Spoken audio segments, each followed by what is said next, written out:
우리에게 주신 하나님 말씀은 마가복음 2장 1절에서 12절까지 말씀입니다. 마가복음 2장 1절에서 12절까지 말씀을 교독하겠습니다. 수일 후에 예수께서 다시 가버나움에 들어가시니 집에 계시다는 소문이 들린지라.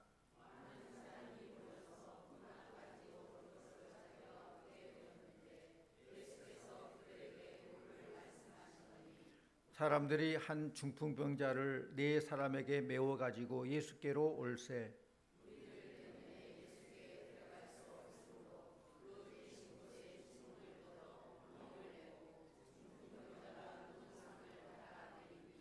예수께서 그들의 믿음을 보시고 중풍병자에게 이르시되 작은 자야 내 죄 사함을 받았나이다 받았느니라 하시니,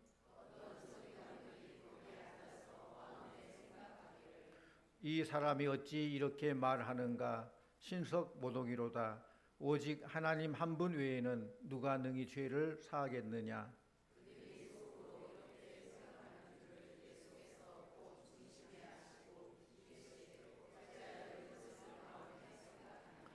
중풍병자에게 내 죄 사함을 받았느니라 하는 말과 일어나 내 상을 가지고 걸어가라 하는 말 중에서 어느 것이 쉽겠느냐?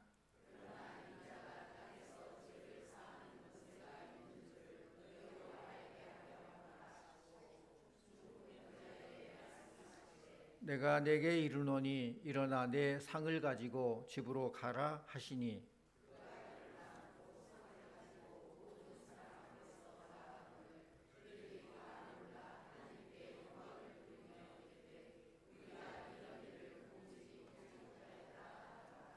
아멘. 이 시간 할렐루야 찬양대에 찬양이 있겠습니다.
아멘. 고맙습니다. 철학자 부버라는 사람은 참된 인간의 삶은 만남이다라고 했습니다. 만남이 얼마나 중요한가를 강조한 그런 내용이죠. 만남 자체가 우리의 삶을 좌우한다고 해도 과언이 아닙니다. 그런데 현대 사회에서의 만남은 상대의 마음과 형편을 이해해 주기 위해서 만나는 만남이 아니라 나 자신의 입장과 이익을 위한 만남이에요. 그래서 군중 속의 고독이다, 풍요 속의 빈곤이다, 이런 말이 생겨났어요. 많은 사람들과의 관계 속에서 살지만은 때로는 돌아오니까 덩그러니 나 홀로라는 그런 고독감을 느끼게 된다는 거예요. 많은 물질적인 풍요를 누리고 살지만은 마음의 공허함은 어쩔 수 없다는 것이죠. 이 같은 우리들의 삶 속에 참 기쁨을 주는 소중한 만남, 인생의 새 역사를 이루는 귀한 만남이 여러분에게 이루어지기를 축원합니다. 오늘 말씀 보면은 예수님께서 가버나움 동네 한 집에 계시다는 소문이 퍼지게 되자 많은 사람들이 발디딜 틈이 없이 몰려들었어요. 그들이 모인 이유가 뭘까요? 진리의 말씀, 복음의 말씀을 듣기 위해서 모인 것이 아니라 예수님이 각색 병자들, 환자들 다 치료해 준다더라. 예수님 가기만 하면은 다 병 치료받고 문제 해결된다. 그것 소문 듣고 모인 거예요. 예수님께서 모여든 사람들에게 말씀을 증거하고 있을 때에 한 중풍병자를 예수님께 데리고 갑니다. 그런데 문제는 사람들이 그 집에 가득 차 있기 때문에 그 중풍병자를 예수님 곁으로 데리고 갈 수가 없어요. 그 집에까지는 갔는데 많은 운집에 있는 사람들 때문에 가까이 접근하지 못한다는 거예요. 중풍병자가 4명의 친구에게 들 것에 들려왔다는 것은 그만큼 중풍병자가 병세가 심각하다는 거예요. 자신의 몸을 가눌 수 없는 심각한 상태임을 말해줍니다. 그는 육신의 몸이 마비됨에 따라서 그 마음도 그의 삶도 또한 사회로부터 단절된 삶을 살았을 거예요. 모든 것이 암담해요. 그 사람의 중풍이라는 전신마비는 그를 아무것도 할 수 없는 그런 지경에 몰아넣고 말았어요. 오늘 우리들 중에도 몸은 움직일 수 있지만은 마음과 삶이 마비된 분 안 계십니까? 분명히 가정이나 공동 사회 속에서는 분명한 소속이 있지만은 참된 만남이 없는 단절된 삶을 살 수밖에 없고 고독을 느낄 수밖에 없는 그런 사람 없습니까? 자신의 인생은 소망이 아니라 고통의 나날이라고 생각하면서 죽지 못해 산다고 생각하는 분 없습니까? 자신의 삶이 무기력하고 가정의 형편이나 생활이 무기력하고 있지는 않습니까? 그렇다면 이런 사람은 지금 영적 마비 상태에 있다고 봐도 과언이 아니에요. 오늘 말씀에 보면은 아무것도 알 수 없는 살아있으나 죽은 것이나 다름없는 그 중풍병자에게 참된 만남이 이루어졌어요. 중풍으로 고통당하고 있는 자의 병을 고칠 수 있을 것이라는 희망을 가진 이 4사람의 친구들, 이 사람들은 예수님께 가면은 중풍병자는 이 예수님만 만나면 고칠 수 있다. 그러니 한번 가보자라고 제안을 했겠죠. 제안을 했어요. 이 말을 들은 중풍병자는 무기력한 자신의 몸을 맡기면서 예수님께 데려가도록 그 제안을 허락했을 것입니다. 어떻게 보면은 믿음을 가지고 가보자라고 제안한 4사람도 훌륭하고 이 제안에 그래 혹시 나을 수도 있다 가자라고 허락한 이 중풍자도 훌륭합니다. 그런데 이 사람들이 예수님이 계신 그 집에 도착했을 때에 예기치 못한 상황이 벌어졌어요. 그 집에 모여든 수많은 사람들이 예수님 옆에 운집했기 때문에 예수님께 갈 수가 없는 거예요. 이런 상황 속에서 가장 실망한 사람이 누구겠습니까? 뭐 기대가 크면 실망이 크단 말도 있죠. 한 가닥의 희망을 가지고 나도 나올 수 있을 거다라고 생각했던 중풍병자가 가장 큰 실망을 했을 거예요. 성도님들 한번 생각해 보세요. 이들이 지금 예수님을 만나려고 예수님께 나아간 길이라면은 하나님께서 그들의 앞길을 좀 뚫어주시고 홍해바다가 쫙 갈라진 것처럼 좀 갈라져 주시고 인도해주면 얼마나 좋겠어요. 그런데 그게 아니에요. 예수님께 가는 길인데도 장애물이 있습니다. 살다 보면 우리들도 이런 장애물들을 경험할 때가 있을 것입니다. 마음먹고 착하게 살아보려 가는데 착하게 살지 못한 상황들이 많이 벌어져요. 성실하게만 살아보려 가는데 나의 삶의 발걸음을 가는 그곳에 장애물들이 많이 있어요. 열심으로 신앙생활을 하겠다고 맘먹었는데 예기치 않은 문제들 때문에 주저앉게 버리는 그런 경험들을 하신 적이 있을 것입니다. 특별히 우리가 신앙적으로 결단을 할 때 더 많은 방해가 있다는 거예요. 왜? 영적인 일이기 때문에 그렇습니다. 때로는 가장 잘 이해해 줄 것 같은 남편이나 가족으로부터 방해를 받고 결심이 무너져 버릴 때도 있어요. 혹은 물질 때문에, 환경 때문에, 친구 때문에 우리의 결심이 물거품된 경우도 있을 것입니다. 왜 우리 앞에 장애물이 생기는 것입니까? 사단이 여러 가지 환경, 상황을 배후에서 조종하여서 우리를 넘어지게 만들기 때문에 그래요. 우리 요한복음 10장 10절 말씀 잘 알 겁니다. 우리 함께 보면 요한복음 10장 10절 도둑이 오는 것은 도둑질하고 죽이고 멸망시키는 것뿐이니 내가 온 것은 양으로 생명을 얻게 하고 더 풍성히 얻게 하려는 것이라. 아멘. 그렇습니다. 도둑 사탄이 우리에게 온 것은 우리를 멸망시키게 하려고 망하게 하려고 사탄은 와요. 그러나 우리 예수님은 우리 죄를 용서하실 뿐만 아니라 우리의 삶을 회복시키기 위해서 풍성하게 하기 위해서 오셨다는 거예요. 사탄은 우리가 잘 되는 꼴을 못 봐요.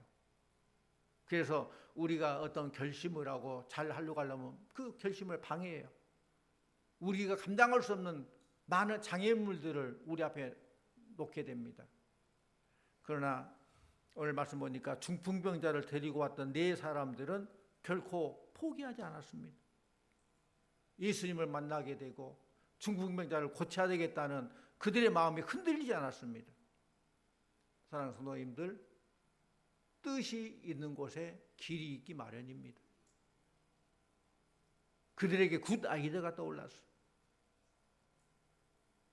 집 바깥쪽으로부터 계단으로 지붕에 올라가서 계단을 통해서 지붕을 뚫고 밑으로 내리려는 그런 아이디어. 그림 한번 보여주실래요? 제가 AI에게 좀 그려주라 했더니 이렇게 그렸어요. 네 사람이 한 사람 어디 갔냐 생각해보니까 아마 밑에서 받으려고 갔나 봐요. 이래요. 계단으로 지붕 올라갈 수 있어요. 그 지붕은 요즘처럼 콘크리트 뭐 단단한 것이 아니에요. 그냥 거푸집으로 나무가지로 해가지고 해놓은 거예요. 그들은 계단을 통해서 지붕 위로 올라가서 중풍병자를 지붕을 뚫고 예수님께로 달아 내렸습니다.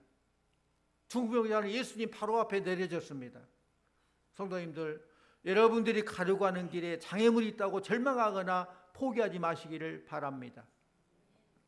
장애물 때문에 불가능하게 보인다 할지라도 주저앉지 마시기를 바랍니다. 반드시 예수님께로 가는 길이 있어요. 예수님께서는 내가 하고 길이요 진리요 생명이다 말씀하셨어요. 주님께 더 가까이 가고자 하는 여러분의 믿음의 길에 장애물이 있다 할지라도 포기하지 마십시오.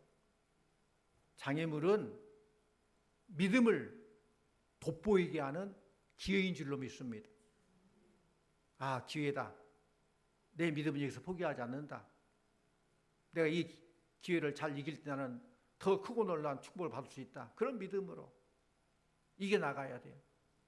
예수님을 만난 이 중풍병자가 어떻게 되었습니까?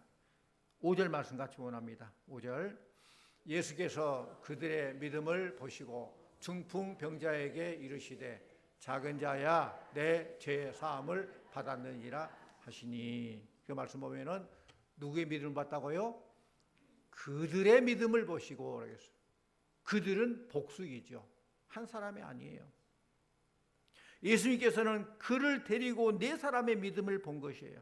물론 그 제안에 허락한 중풍병자의 믿음까지도 봤겠죠.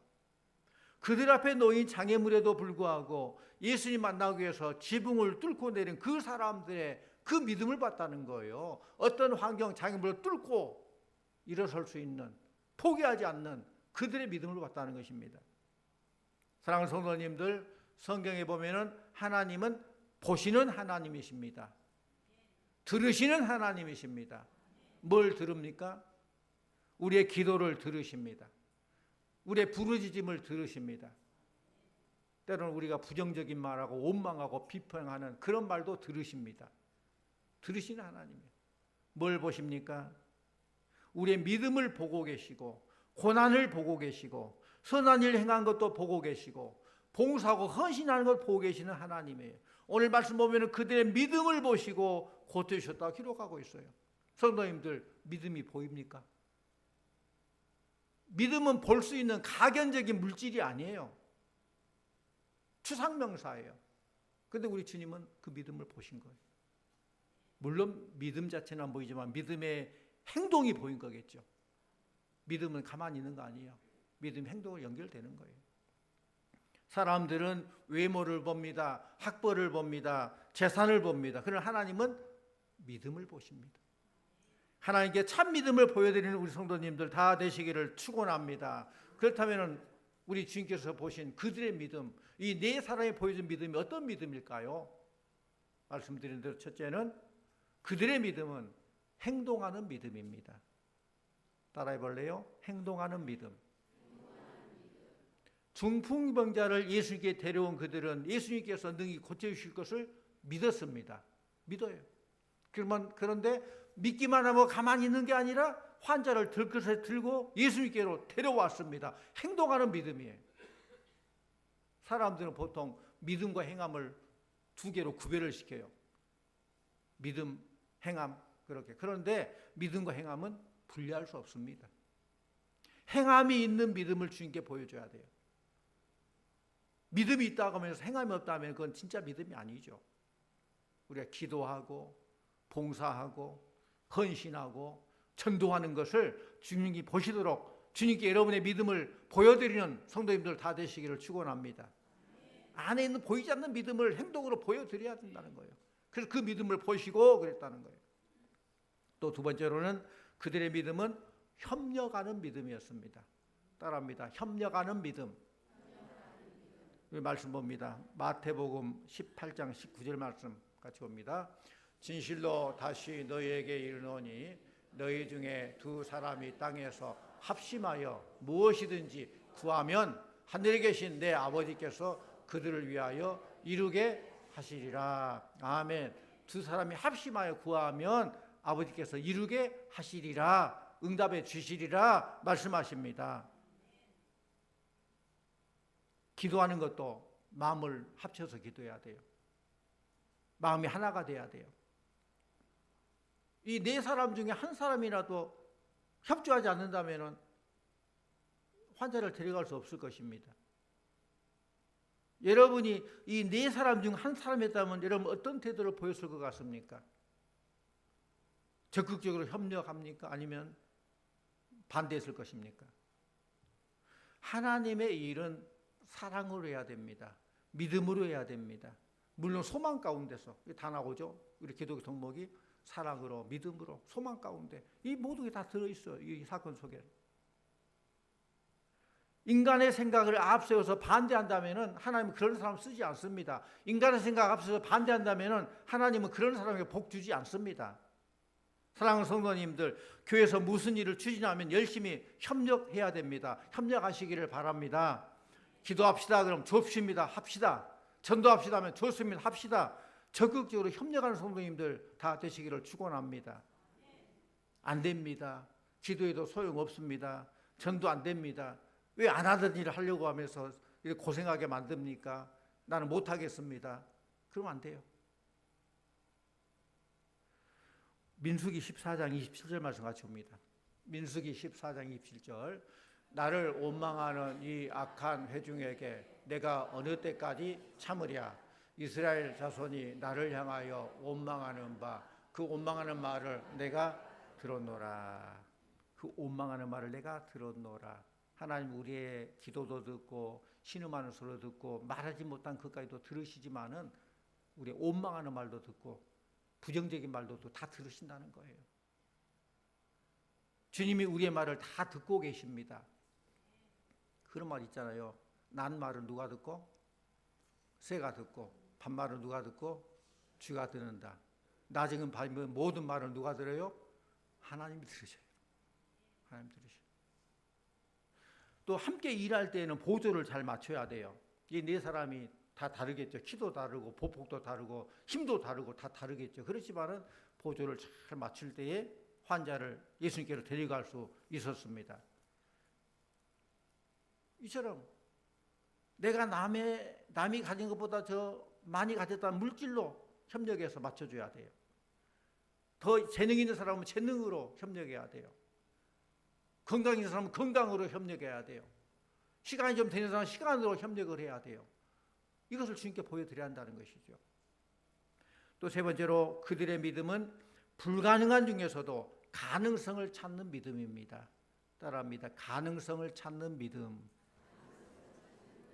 그렇습니다. 네 사람이 애써서 중풍자를 예수님께로 데려갔습니다. 와보니까 너무 많은 사람들이 있어서 도무지 예수님께로 가까이 갈 수가 없습니다. 예수님이 집 안에 계시는데 사람들이 입추에 지가 없다잖아요. 발디딜 틈이 없이 다 온 집에 있어요. 주님의 일을 할 때 여러 장애물이 있습니다. 그 중에 장애물은 무슨 장애물? 사람의 장애물이 있다는 거예요. 예수님 가까이 있는 사람들, 그 사람 때문에 예수님께 못 가요. 그 사람들 가로막혀가지고. 예수님 바라보고 가야 되는데 예수님은 안 보이고 그 옆에 있는 사람들이 예수님을 다 가로막아가지고 그 사람들만 보여요. 그런데 갈 수가 없어요.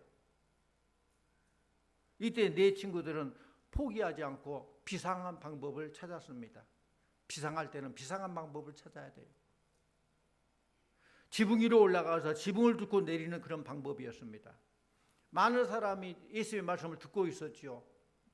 듣고 있어요. 생각해 보세요. 그런데 위에서 부시럭부시럭 하더니 흙먼지가 떨어지고 막 지푸지가 떨어지고 그래요. 얼마나 그들이 막 난리를 났겠어요. 가만히 있지 않았을 거예요. 막 욕을 하고 그랬을지도 몰라요. 그러나 욕 먹을 각오로 지붕을 뚫고 달아내렸다는 거예요. 이게 바로 선택이죠. 욕 먹는 것이 중요한가, 더 큰가? 지붕을 뚫고 날아내리고 그 환자를 살리는 것이 더 중요한가? 선택이에요. 내가 조금 조롱받고 욕 먹고 그것 때문에 생명 살리는 일을 그만둘 건가? 정말 생명 살리는 일이 중요하기 때문에 욕 먹더라도 그것을 감수할 것인가? 이게 선택이에요. 정말 중요한 걸 선택해야 한다는 것이죠. 욕을 먹을 각오, 우리가 잘못해서 비난받고 욕먹으면 안 되겠지만은 주님의 일을 하려는 데는 때로는 비난도 있고 욕먹을 각오도 해야 돼요. 항상 잘한다 좋은 말만 듣고 그렇게 주의 일을 할 수 없어요. 그것을 두려워하면 아무 일도 할 수 없습니다. 포기하지 말고 주의 길을 찾으면 길이 보입니다. 방법이 있습니다. 나는 못한다고 안 된다고 주저앉아 있지 마시기를 바랍니다.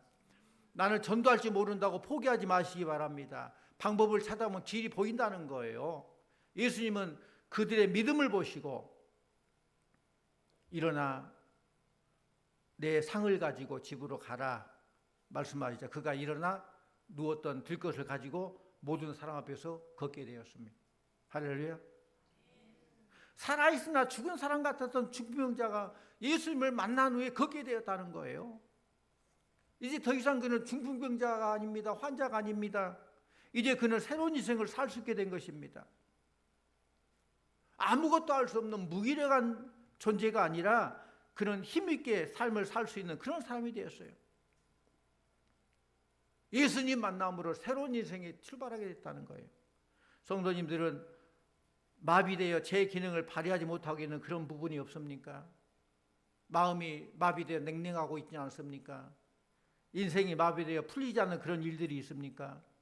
가정이 마비돼서 가슴이 가는 찬바람이 쌩쌩 불고 있지는 않습니까?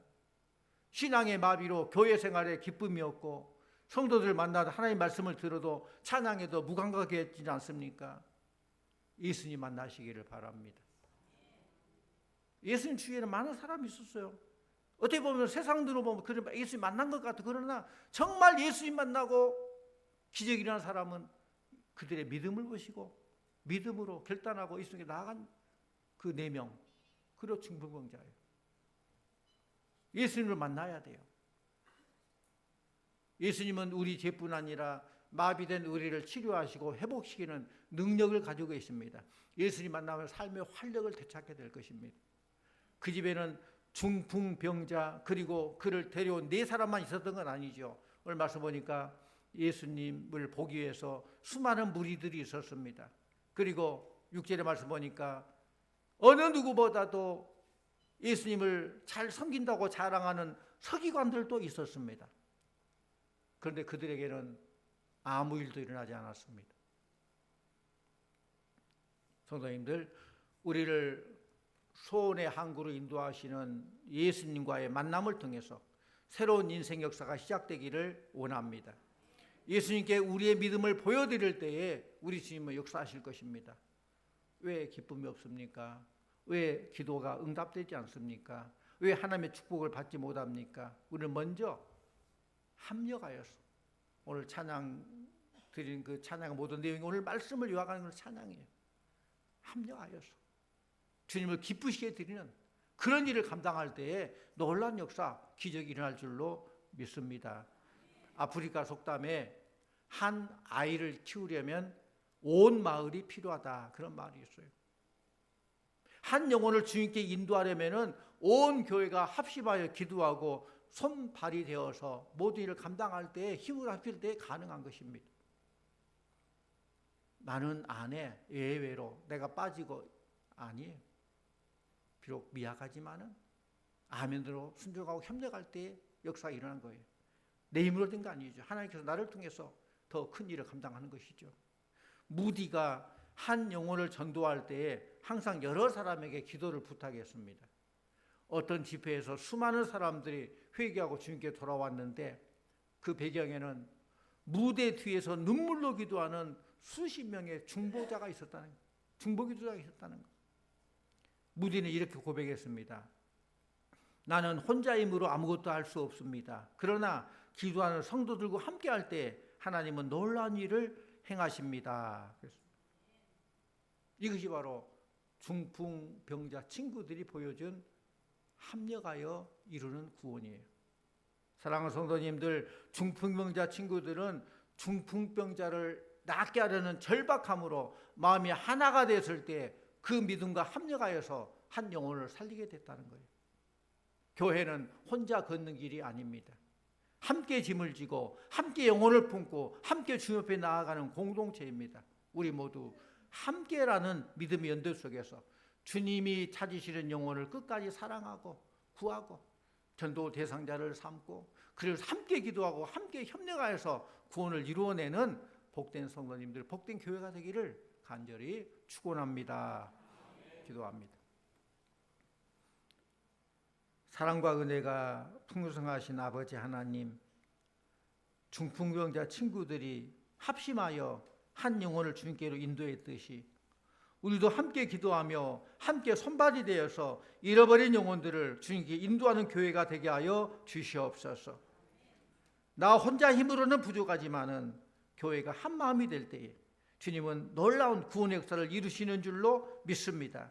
우리가 서로 협력하여서 하나님 뜻을 이루는 그런 믿음의 공동체, 하나님 기뻐하는 공동체 되게 하여 주시옵소서. 예수님 이름으로 기도드립니다. 아멘.